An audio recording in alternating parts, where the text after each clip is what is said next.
but it's like it's how the world moves. Let's listen to that. And so the dark, it's challenging, but it also creates the opportunity for a reemergence, for a new day to begin each day.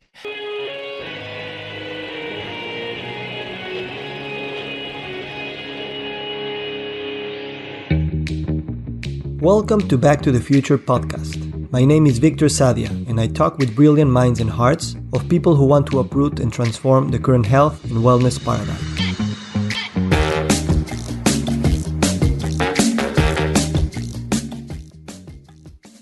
Dr. Patrick Hanaway is a family physician and leader in functional medicine. He served as Chief Medical Education Officer at the Institute for Functional Medicine and as founding research director at the Cleveland Clinic Center for Functional Medicine. Following his recovery from stage 4 cancer through an integrative approach, he incorporates both modern and indigenous healing practices into his work, drawing on his initiation as Maracame by the Huichol people of Mexico. In this episode, Dr. Hanaway shares his transformative journey from doctor to healer, reflecting on the profound interplay between science and spirituality in medicine. We explore the importance of uncertainty as a source of aliveness, the evolving paradigms in functional and lifestyle medicine, and the challenges and opportunities of building institutions for holistic health. Patrick delves into the metabolic theory of cancer, offering a deeply personal perspective on how imbalance manifests in the body and society, and emphasizes the need to reconnect with the sacred in medicine through practices like fire ceremonies and community rituals. This conversation invites us to reimagine healing, not as fixing, but as creating balance, insight, and connection in every aspect of life.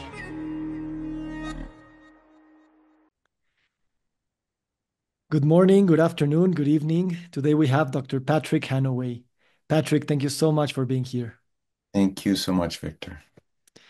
So before we begin our conversation, I just wanted to bring to mind and bring to heart all the things that make a happening such as this one possible.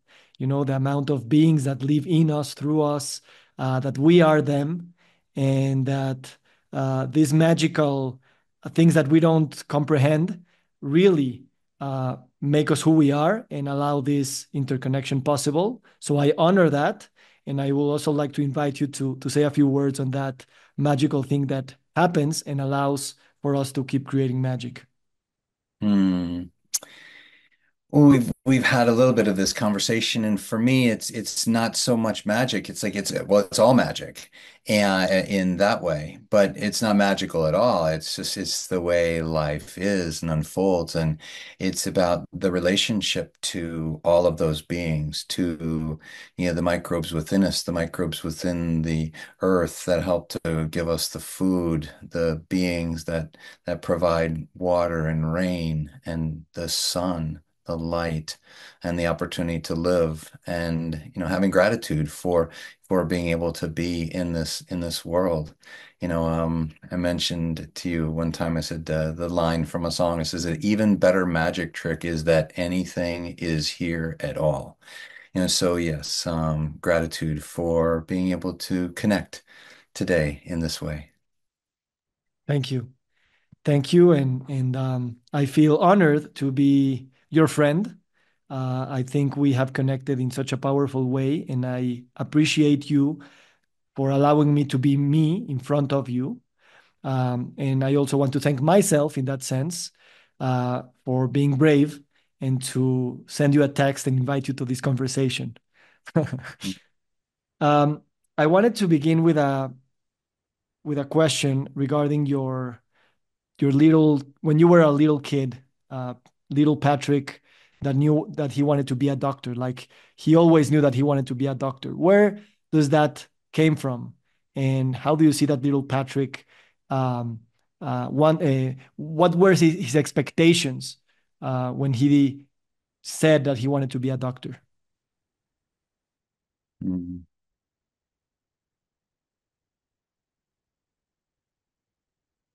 I've told you that story, and I've not really taken the time to reflect into that little boy, that 5-year-old boy who knew that. I've often when I've reflected on it, I've reflected on it more from an intellectual standpoint. My mother's a nurse. My father's a lawyer. He's a professional, seeing the doctor as a little kid, having like recurrent ear infections, being hospitalized, having my tonsils taken out, seeing sort of the power of that whole phenomena.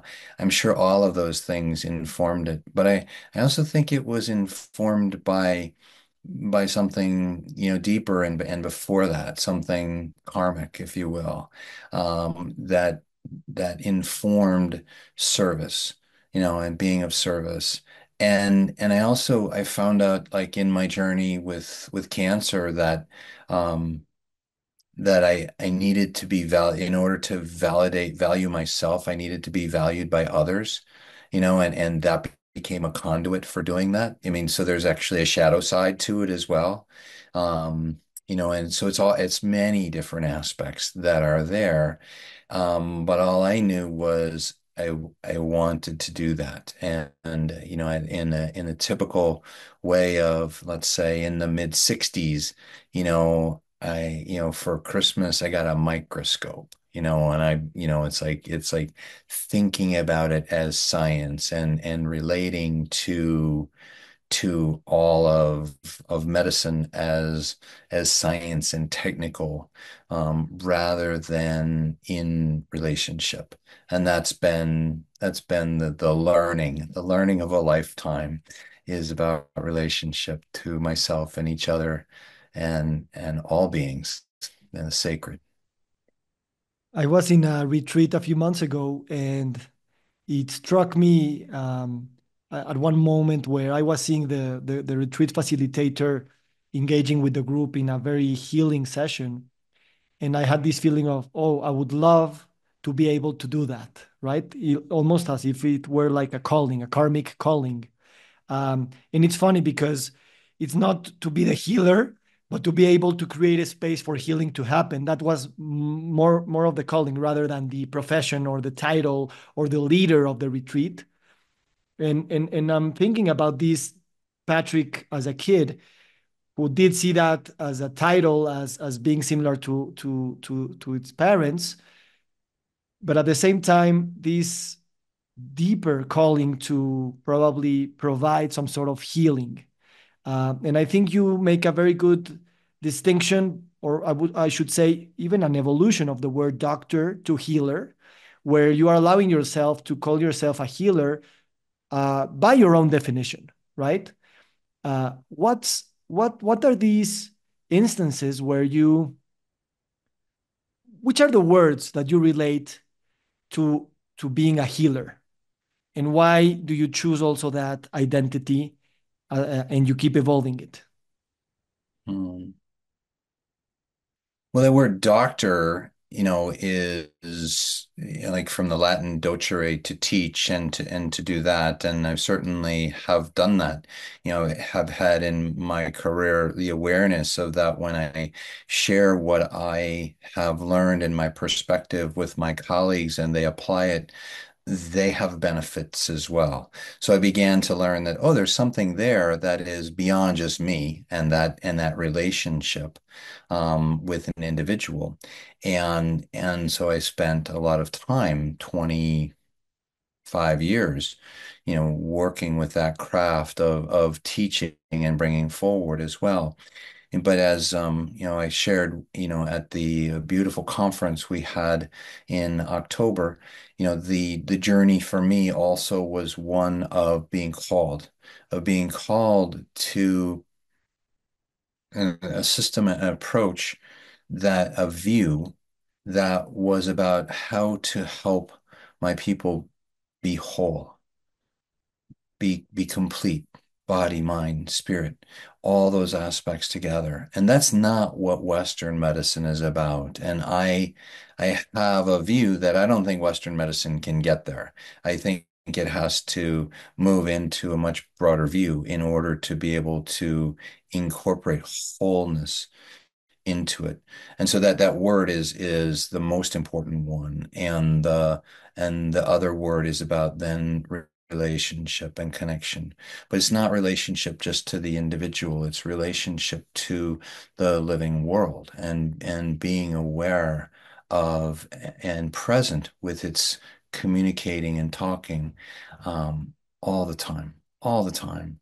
And what does that, how do I work with that to help an individual to move, towards balance, towards wholeness, towards integration, and and knowing that it's a goal.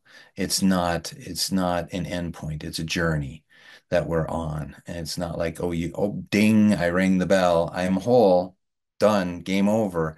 No, because as soon as we reach even close to that, then something happens. You've heard me say, we remember and then we forget, and it's the human condition. So those are the ways in which, my work, my calling as a healer is to help both individuals, and I'm also, underneath it trying to be in conversations that are like, how do we do that, more broadly for our people?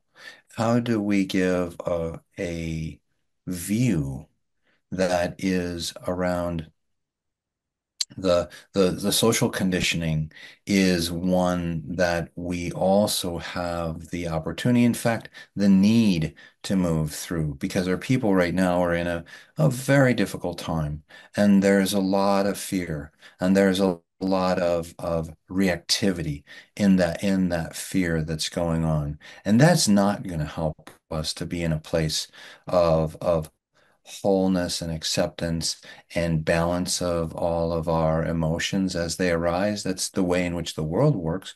There's a movement that occurs, and that dynamic movement is an important consideration. It's not like, oh, there's fear, let's suppress it. There's fear, let's, fight, flight, freeze, appease. No, there's fear.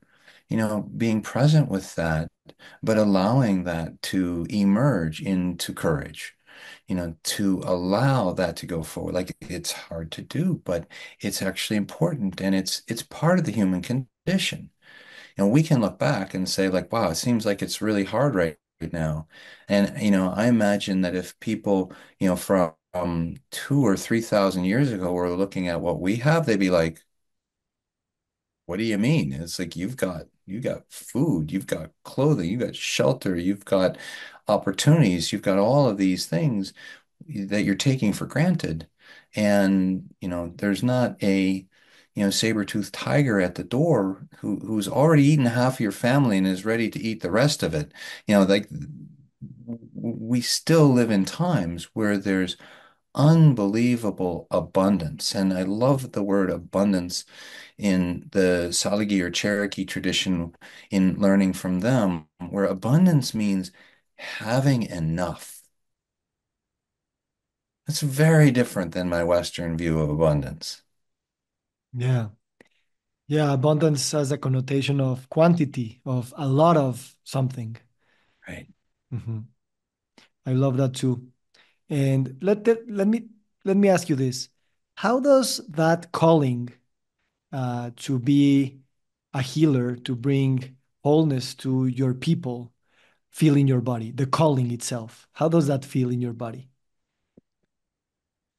Oh, it's quite exhilarating. The calling is exhilarating. It's like, wow, this is incredible. This is beautiful. What a gift, what an opportunity. So when it first arises, and then, as we have, there's that arising, and then there's, okay, so how do I move from awareness into practice? Okay, now I'm not sure what to do. And so there's like, okay, I'm trying to listen, I'm trying to sort. But as I practice, as I have experiences in doing it and seeing where I fail and seeing where I become overwhelmed and seeing, feeling like, oh, cynical, or, it's never going to happen. But continuing to say, okay, reaching and asking for the help and support of, friends and family and the gods and the sacred sites, and each of that to be able to help support me. I have mentioned at one point in time, when I had cancer and I had to ask for help. And I started asking for help in bigger ways than I ever had. And I felt like, oh my God, I had no idea there was so much help, so much support from all the beings in all the realms and friends and family. And it was just like it was there everywhere. And it was my job then to say, okay, you're gonna receive it. You're gonna open yourself up and receive that. And it might not come in the way you think it's gonna come or you want it to come, but it's there. Are you ready to receive? That begins that exchange. And through that process, from awareness to practice, then into embodiment. Okay, how do I begin to embody this? That is the goal in my life is to be able to embody that aspect of healing and being a healer. Two things from that. One is how much of your identity you had to negotiate with peers, with colleagues, with other doctors, um, that you wanted to embody a different way of being a doctor, right? And you had to negotiate a new identity that it was full of uncertainty, obviously, because you didn't know exactly what that means. And even being a healer implies being in a constant space of uncertainty. It's not that you were able after a few years to understand what does that mean. So, yeah, what part of your identity had to be negotiated, and how much of that negotiation was even healing, not only obviously to you to jump into that uncertainty, but to others who were seeing you take that courageous step into the unknown? Well, it's a really big question, and I don't know the answer, so I just want to share some of the journey around it because what I've found in the tradition that I've been initiated in of the Vedanta people and the Sierra Madres, Amarakame, um, one who knows, and that means knowing what you don't know, also is about walking in both worlds, walking in the world of human beings and walking in the world of the gods, of the divine expressions that are there. And that's a goal. So my name in that tradition, Urutamai, that I was given means, beautiful new arrow. The arrow is taking the prayers to the sacred sites and to the divine beings, and again, that's aspirational. Um, my last name Hanaway in Gaelic it means thunder. So I'm like, okay, well, there's some disruptive forces that are in there. But the aspect of, when I went to medical school, I thought I was going to be learning about health and wellness. And when I wasn't, I was surprised. Was I surprised? I don't know. I just thought that's what it would be. So I continued to work to understand, to integrate that. But I knew that I had to be in conversation with the teachers with the dominant paradigm through that whole process. So it's always been a dialogue. And how do I move that? But what that's required is, or the way I approach that is like, okay, well, like in a debate,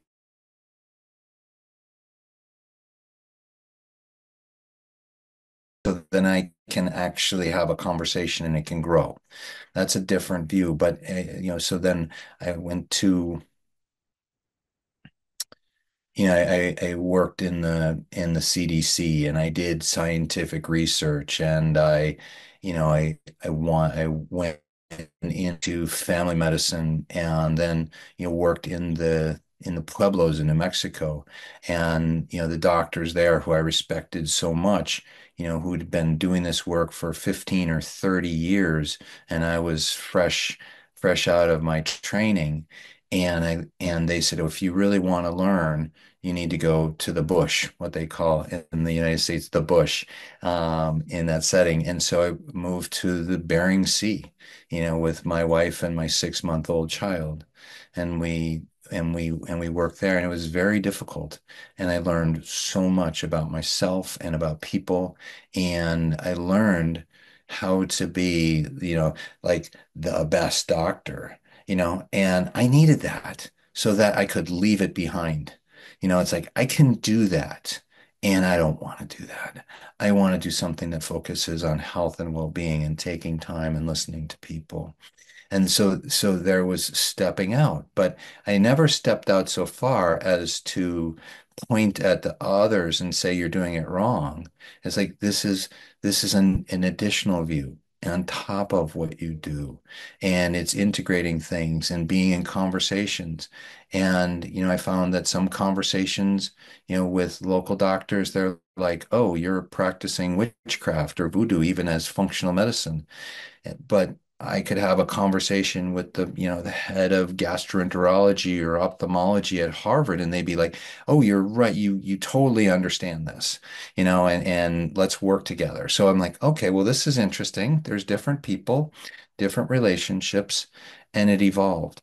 Now, that's all in the realm of integrative functional medicine, which is really a translational aspect of trying to listen to what's going on clinically and how to move with new ideas and really listen more at a root cause level. And that's beautiful. But that doesn't go to address the mental, emotional, and spiritual aspects of healing. And so, it was called to do that. And it just resonated in me deeply as I was called to that. Like I knew that I had to do that. And the evolution of being able to be in conversation with my doctor colleagues about that's been a lot more difficult for me, because I can't create some, mechanistic pathophysiologic argument to engage them. It has a lot more to do with relationships to the world and not seeing things transactionally or mechanistically, but seeing them through a lens that the world is alive. And it probably wasn't until, having cancer and feeling like, okay, I have to really step out and begin to express this part of my being. It's essential. And what I find is that there's more receptivity to it in places that I would never guess there was receptivity. And I think some of that for me has to do with, I've created a career that is where I'm credible. I've done some beautiful things in my life as a doctor, as a teacher, as a researcher. And so I think people are willing to listen to me. I had a patient of mine, a young woman, who got breast cancer and then, at 37 and then conceived her child that she'd been trying to conceive. And she had breast cancer and helped her through that journey and was communicating with her. She was asking me about other things she could do with her immune system. And I said, I can see you as a traditional healer, and she looked at it and she said, well, because I trust you, and because you're not making any promises and you're not, saying, oh, I'm going to just, wave my wand and things are going to be better.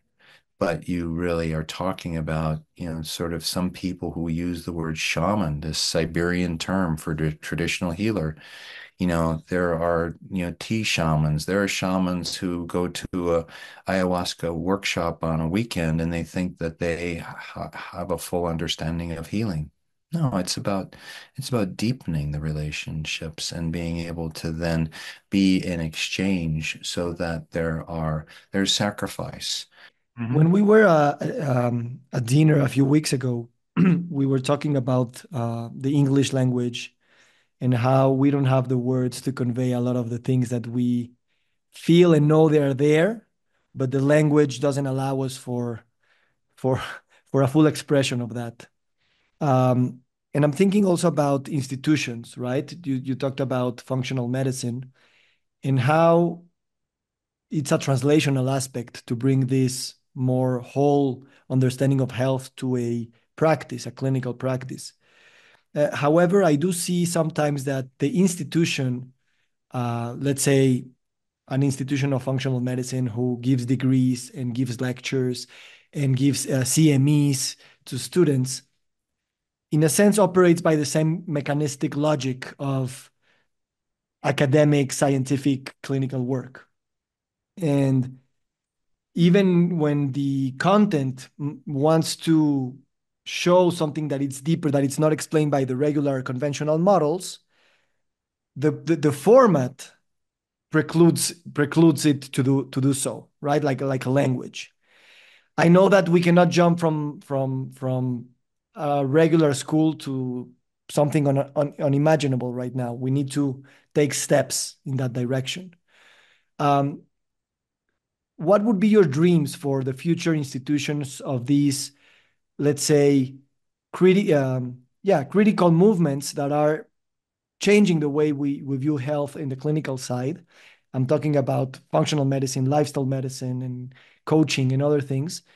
But as institutions who educate health professionals, what would be your dreams on how this institution could evolve in how it gathers the community and how it, I wouldn't say train, but it conveys this deeper understanding?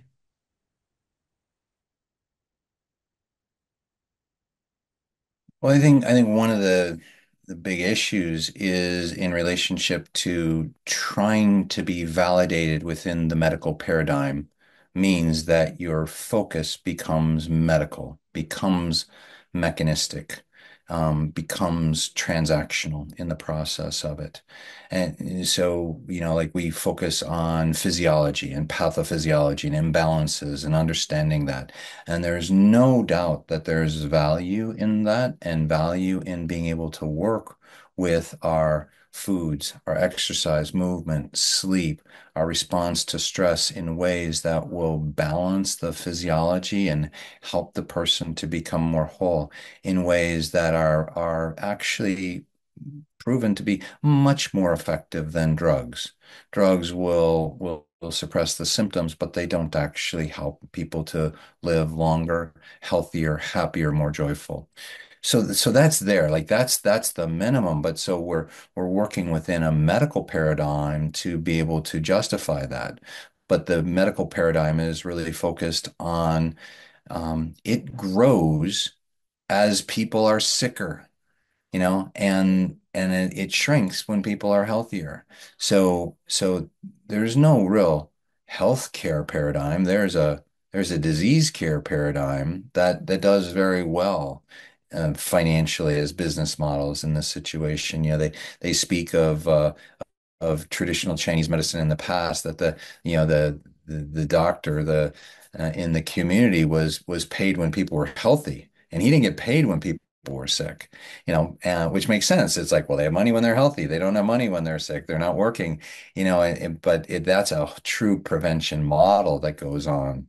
There's several different aspects to the question. First one, I want to say is like there are some new models that are around what they call like employee stock ownership programs, where if the people who are working in the hospitals actually receive benefit when there's a profit within the healthcare system, and that we can do things to focus on wellness because there's covered lives, so to speak, and they're getting money from through the insurance for taking care of people, and they don't have to spend all that money on x-rays and chemotherapy and, high-end, biologic drugs, and they can use that to focus on teaching people how to eat well and gathering in community and having centers and doing that. And the employees of the hospital and healthcare system, disease care system, actually will make more money if through stock ownership, if there's healthier community, and they're focused on being healthier themselves, because them doing that will actually manifest an easier relationship to help other people to do it, because it's not conceptual, it's experiential and relational. Well, that's a really cool model to me, in terms of the big the big aspects. But I want to come back to something different in terms of the of a systems view of the whole thing. And that is like the view that we have right now is really pretty much just focused on the body and on physiology.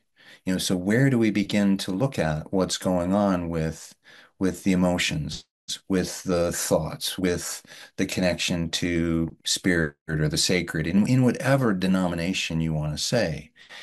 And as we begin to look, I think that there's actually models that can emerge that are saying, well, let's look at, acute care. Western medicine does that really well. You know, my son twisted his ankle last night, thought it might be broken, got the x-ray, it wasn't, got the parameters, got the boot, took care of him. He's doing better today. You know, excellent. But in terms of chronic care or chronic disease, what we see is that there are triggers that happen, like an injury, that can then bring back old memories that then create a feed forward process. And there's a reactivity that's going on that's based upon those old experiences. How do we begin to work with processes that recognize that and say, oh, we can actually change that, we can retrain the brain, through the aspect of what's happening in the insula and all the information that's coming from the body and from the gut and in the amygdala of those memories and emotions that they're tagged to, and rewire it so that it doesn't go into that loop of neuroinflammation and of reactivity and decreased cortisol and decreased vagus nerve response and hormonal changes. Like we can see how that happens, but we actually have the ability to do that. But the way to do that is going to be through, being able to, focus on our body, focus on our breath, being present with what's happening in our body, and then caring for ourselves, but caring for ourselves in the context of community and listening and sorting. And, it's sort of the modern day equivalent of sitting around the fire, but we can do that by being in a place where we're practicing yoga together, or, as we saw at the conference we were at, of just dancing together to move our bodies in a way of expression that allowed this beautiful expression to occur. And so I feel like there's ways in which we can transform, but we transform through communities, through relationships, through understanding, through compassionate self-care and community. These are the ways in which we can have a different perspective on a health care system where we're focusing on health and well-being. And all of the constructs currently are focused on medicine and disease. So how do we change that? Which isn't to say that's wrong. It's just saying like, oh, that's great. It's great in surgery. It's great in acute care. It's great in trauma accidents. It's great in like taking care of a stage 4 cancer, when in balance with all these elements. So it's like it's not pushing it away. It's just saying like, hey, let's not overstate what that can do. Let's bring the aspects of relationship and community and connection and caring for self and listening to the heart and having courage into the conversation. Now, you asked us an additional question. It's like, well, what are the business models for making that happen? And I think that's actually a fascinating question, because I feel like when we try to create business models to make that happen, it tends to lead towards a amplification of the ego and a separation from community. So there need to be more community-oriented business models to be able to do that. And that's actually very different than the whole way in which Western society is oriented. It's oriented to the self. It's not oriented to the community. And so business models that support community development are what's essential from my perspective on that. Yeah. Yeah, thank you. Since you asked. Yeah, yeah, and I think we at some point will have to take that leap of faith of evolving a business model to a more community-driven project. In that will only take us to re-signify what money and profit is, um, and it's not. I don't think we will have to choose between making money and helping, or I don't like that word, but let me put it the other way. I believe that in terms of business models, like for example, I have, uh, we co-created the Mexican Association of Lifestyle Medicine, and I do see that the future of this institution will deliver what it stands for, as long as we, in a way, think of it as a business that creates its own value and regenerates that powerful energy, which is money, but it really distributes it among the community in efficient and intelligent ways. And that doesn't mean that the people who are doing the work behind the institution won't get paid, which the traditional NGO model would say, you won't make that money from that company. But I do believe that if the value is created, there's value for everyone, and it can be transparent, and everyone would agree that this is the best way to do so. I know it's difficult, even for me, to put it in words without sounding too communist, right? Because that's another way that we've seen that we're not sure how to handle. But I do believe that through these kinds of conversations and these kinds of walking in both worlds, as you said, can and will provide insights on how to do these things for the future. Because everyone talks about this and needs this. The economic system needs it. The sick people needs it. The environment needs it. So it's just a matter of believing that taking these steps, even if they are very small at this point, it will grow in a new paradigm of business models, quote unquote. Well, I think the distribution aspect of it is key, but that also goes to, an underlying social cultural dysfunction, and that is that there's this quest for security and insulation, and want like I need more in order for it to be okay. And if I don't have more, then I'm at risk. And yet, we know that the phone call could ring at any time, and something could have happened that will change our lives forever, forever. Nothing is certain. And so helping people to feel like, okay, there's a social fabric and a safety net here to be able to help you if something occurs. You don't need to try to figure it out all yourself. You don't need to have all the resources to do whatever you need. You don't need to build a bunker, in case there's a hurricane or a war. You need to be in relationship to each other, and figure out, well, how do we do this together? Because ultimately, as the African proverb says, if you want to walk fast, walk alone. But if you want to walk far, walk together. And that's what community is. It's allowing us to be on this journey for our lives and the generations to come. And there's going to need to be an awareness around that. When I say embrace uncertainty, is because that's where the aliveness is. That's where the opportunity is for growth and development. And right now, at least in the U.S. culture and maybe Western Europe, and I see a lot in Mexico as well, and other parts of Latin America, where the people who have been successful monetarily are holding that for themselves rather than sharing that with the communities. Yes.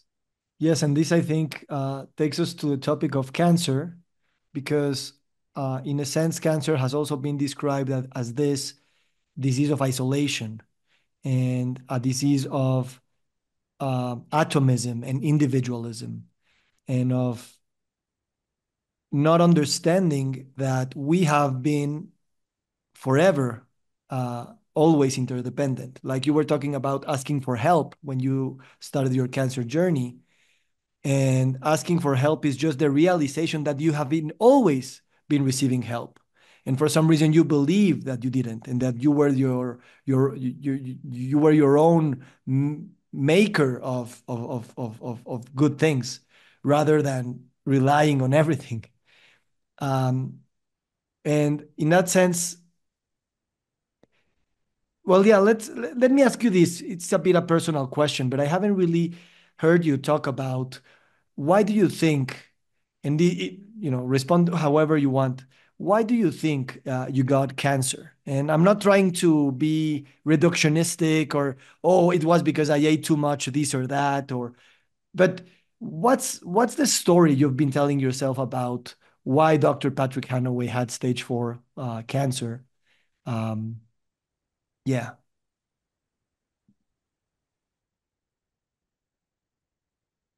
Well, there's different aspects of it that I could go into, but I think the principal one is in relationship to, the life that I was living was not actually bringing forth the gifts that I need to bring forth in the world, and being able to move and learn and grow and transform into the healer that I was born to be. And that word transformation, it's a curious one because I've used that word with patients with cancer probably for 30 years. I've been a doctor now for, I guess, 37 years, something like that. And I've used it for a long time in that way. And yet, when I had it, I'm like, okay, what needs to be transformed? And transformation, we recall like the transformation of fire burning wood.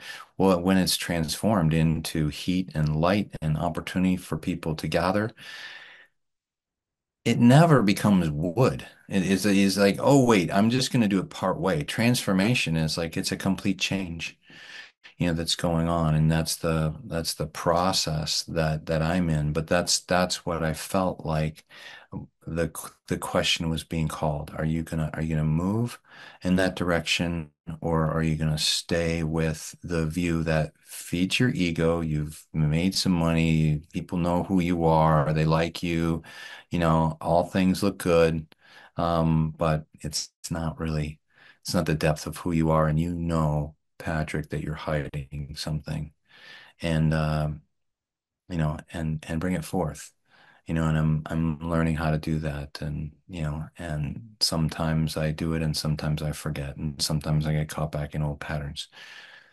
So that's the key part. Now I can wax poetic about, the genetic aspect of curiosity that my uncle and his cousin from an identical twin mother, all of us got the same kind of relatively uncommon laryngeal cancer, that was not related to drinking or smoking or viral infection. So there's probably some genetic component in it.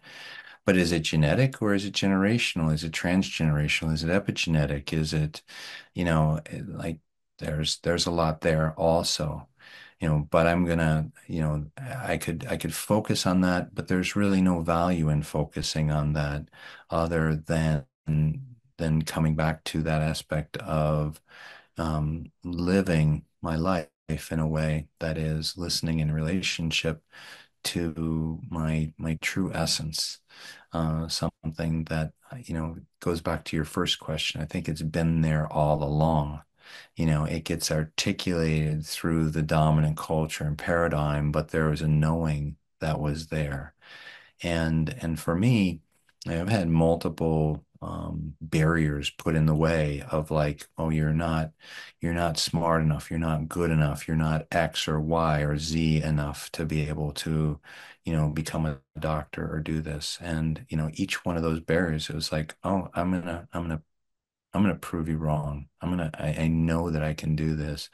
And it's tapping into that well of connection to the journey that I've been on my whole life, and continue to be on. And it unfolds in ways that are more, to use your word, magical, my word, unimaginable, um, than I would ever guess.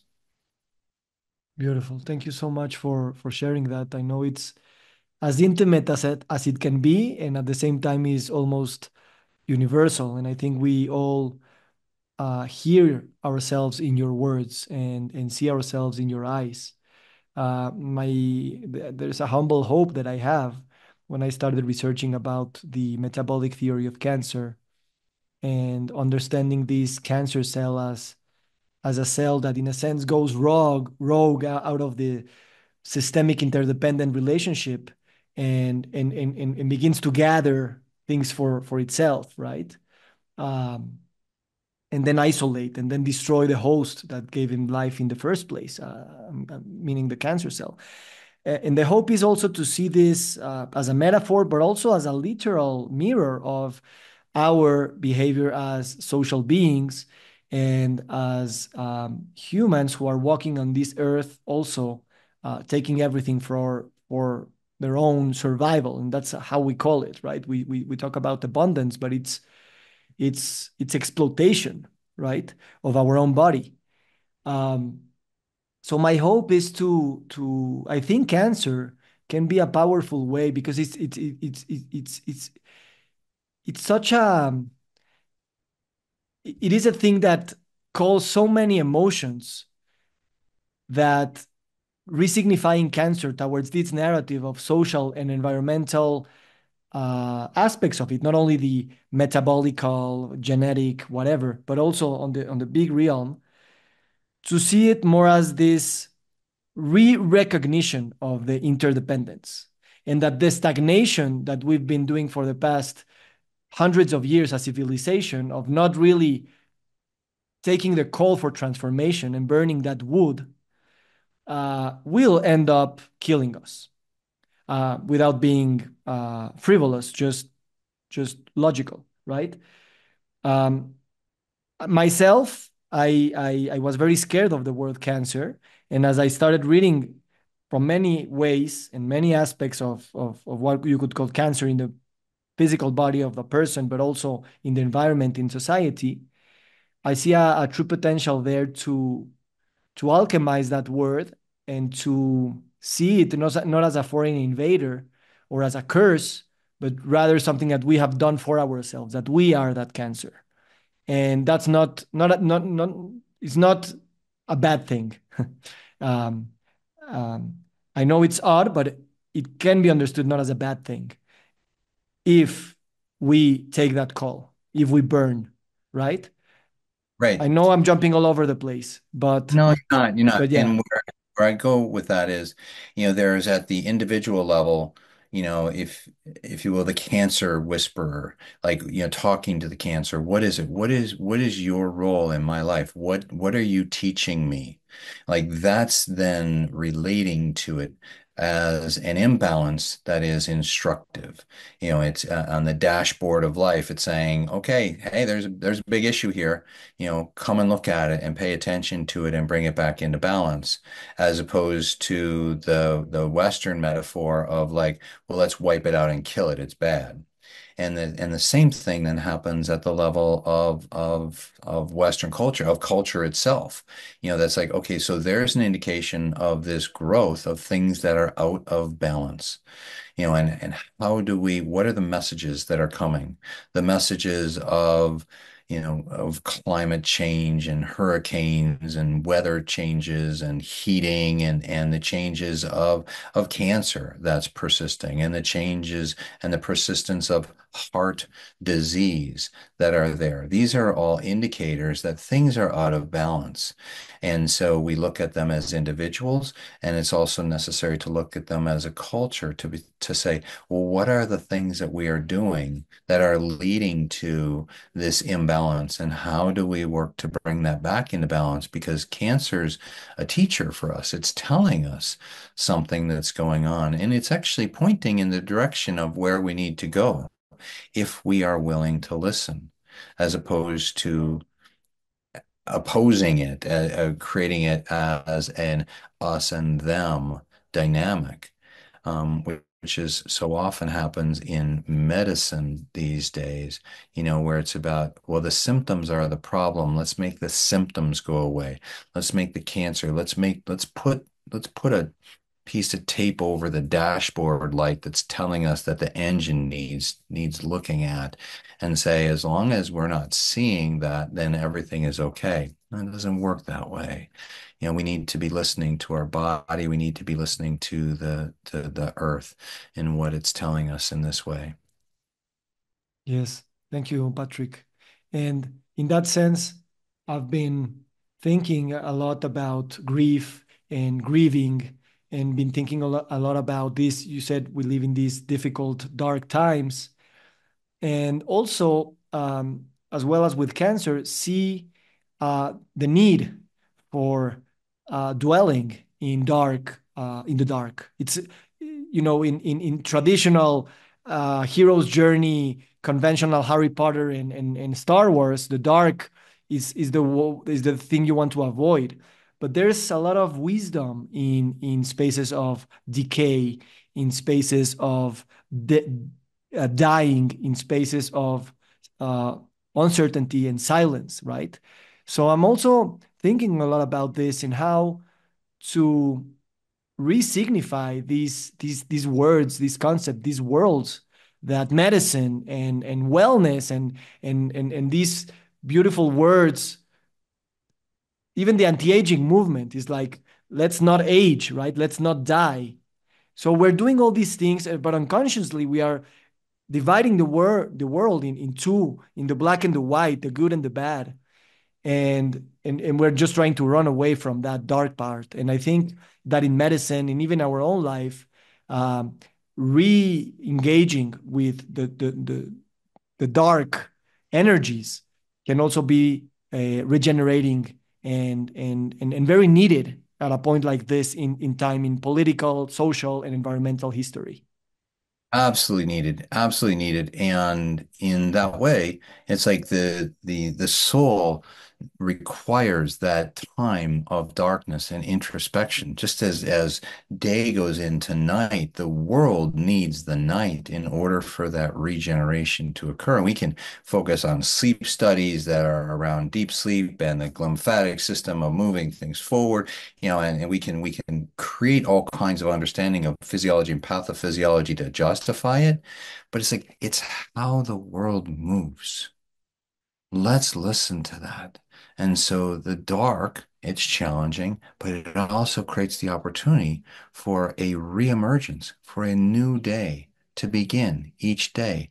And that sun arising and the light illuminating that brings the spiritual essence to allow for change and growth and emergence to occur. And that transformation from day into night, like that can be difficult, but it's filled with opportunity.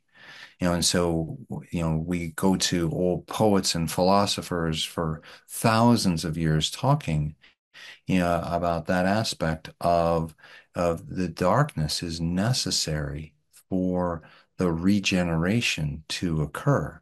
And so let us not push away from it, but allow ourselves the ability to move into it, to reflect, to grow, to learn, so that we can begin the new day in a way that is bringing our best gifts forward in gratitude, in relationship to all the beings that are present here. Yes. May it be. May it be, my friend. Um, Uh-huh. there's there's there's a poem. I know you like Mary Oliver, and I wanted to read it to you. And certainly you know it, but let's put it here. Um, to live in this world, you must be able to do three things: to love what is mortal, to hold it against your bones, knowing your own life depends on it, and when the time comes, to let it go, to let it go.